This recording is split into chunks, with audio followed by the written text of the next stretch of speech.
Hey everybody, today we're going to do something.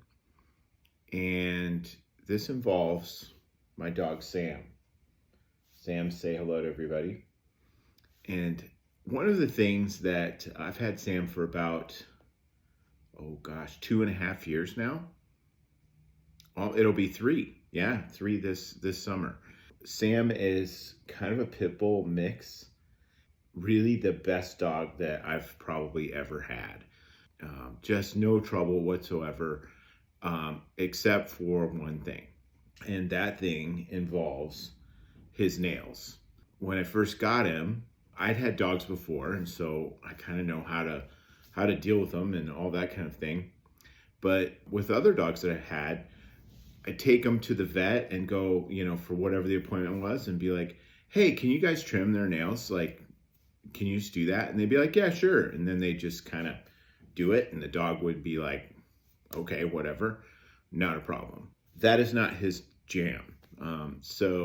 And he's not a violent dog, but he knows parkour. He is extremely resistant to people touching his feet.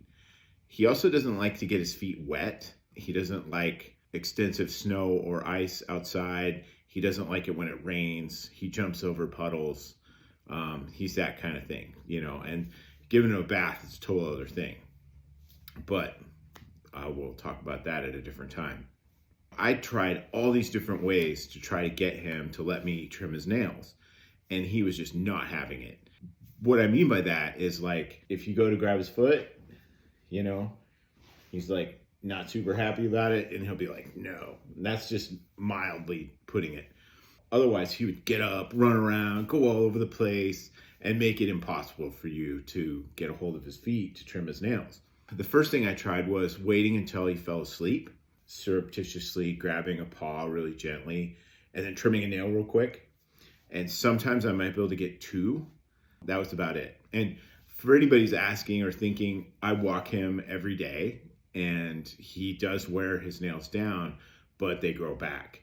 If you can see, if we can do this, which he's still not happy about, like, his paw is virtually the same size as my fist, and his claws can really do some damage, because in a related issue, he loves people and he likes to jump up on them, which I have tried a lot of things to cure him of. He's getting better, but it's still a thing. Those talons there can give you some nasty scrapes. So anyway, I'm trying this, falling asleep, picking one off here and there, whatever kind of thing. And it's just a failure. And so I go to the vet and they're like, "Oh, we can do it." No, parkour all over, jumping, running around. And one of the things about him is, when I got him, he had heartworm. And so they're like, "Look, he's had heart damage. Don't get him stressed out." And that was obviously a very stressful situation for him. And so it was like, okay, let's just not do that. So they were like, "Hey, you can give him this dog Valium kind of thing, and then bring him in." So I gave him what they told me to give him for a dog that is this big. He seemed a little stoned, but that was about it. And I took him in, and zero effect. Like, same parkour, jumping around, running around, jumping over people.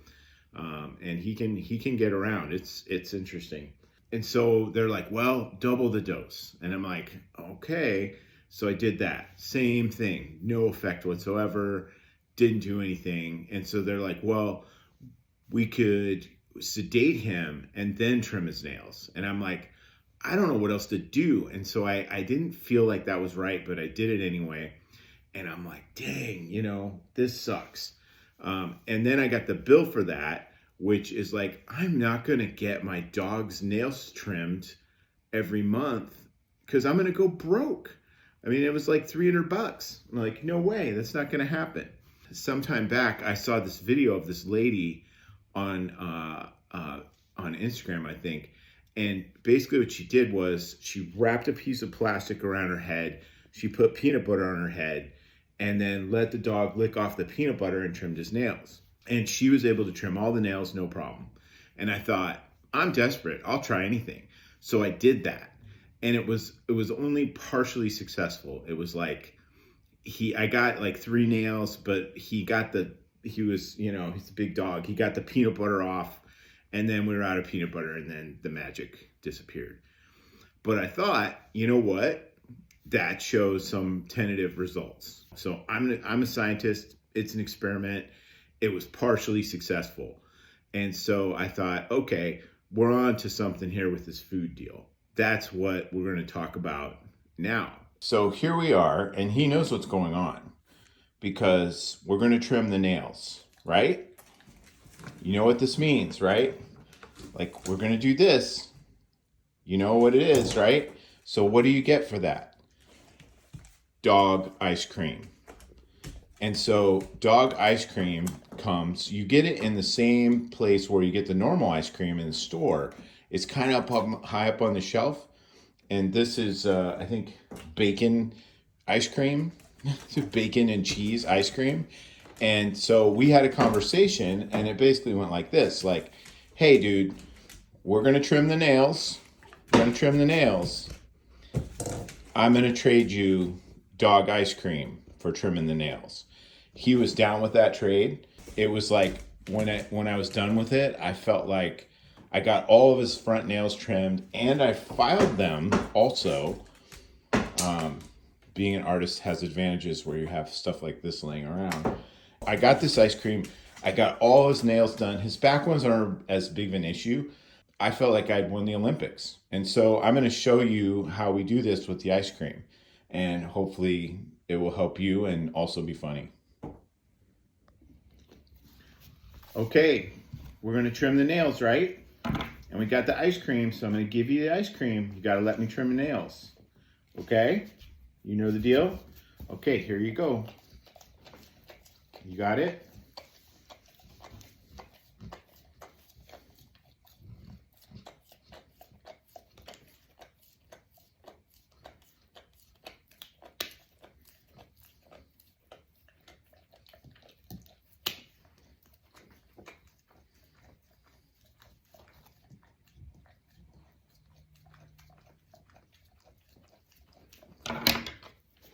Oh, no. Let me have the foot.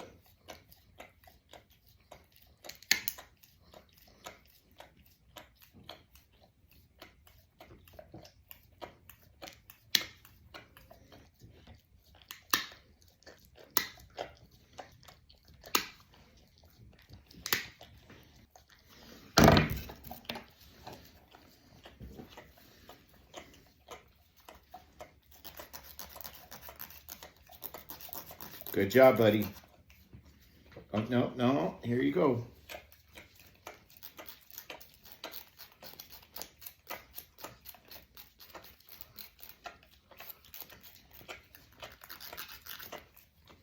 No, no. Come on. We're almost done.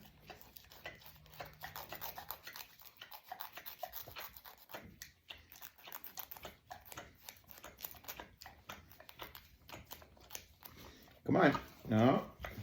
No, no. Give me your foot.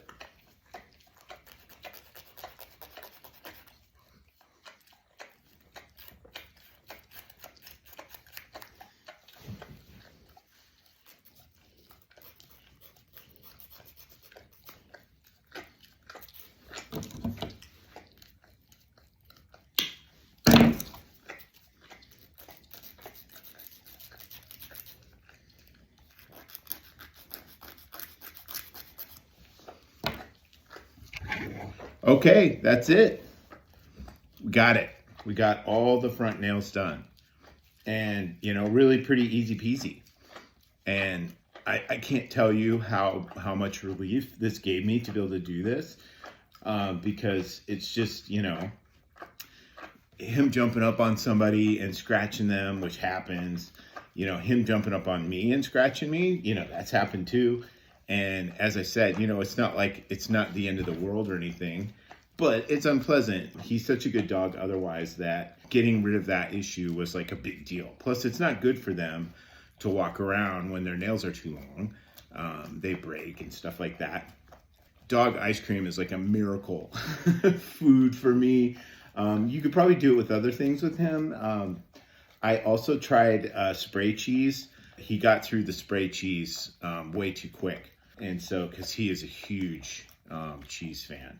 But anyway, that's really it. The next thing I'm going to try, I haven't done this yet, I'm going to try it first, is that giving him a bath is a literal nightmare. He will go completely dead weight in a way that it seems like he weighs more than he does. And he's about 95 pounds. Deadlifting a 95-pound dog that doesn't want to go in the bathtub, who's like splayed out, but at the same time seemingly, just locked in place, is no fun. And of course, like any dog, he really likes to get out of the bathtub after he's clean and run around and be crazy. But getting him into the bathtub is just a nightmare. Before you say like, oh, you could wash him outside. No, you can't. Baby pool, no. He doesn't like that. He doesn't like water. That's what we're gonna try next. And I will let you know. If it's successful, then I'll show a video of it. If it's not, then it probably won't. So anyway, hope y'all are having a good day. Thanks for joining me today for this little bit. Thanks, bye.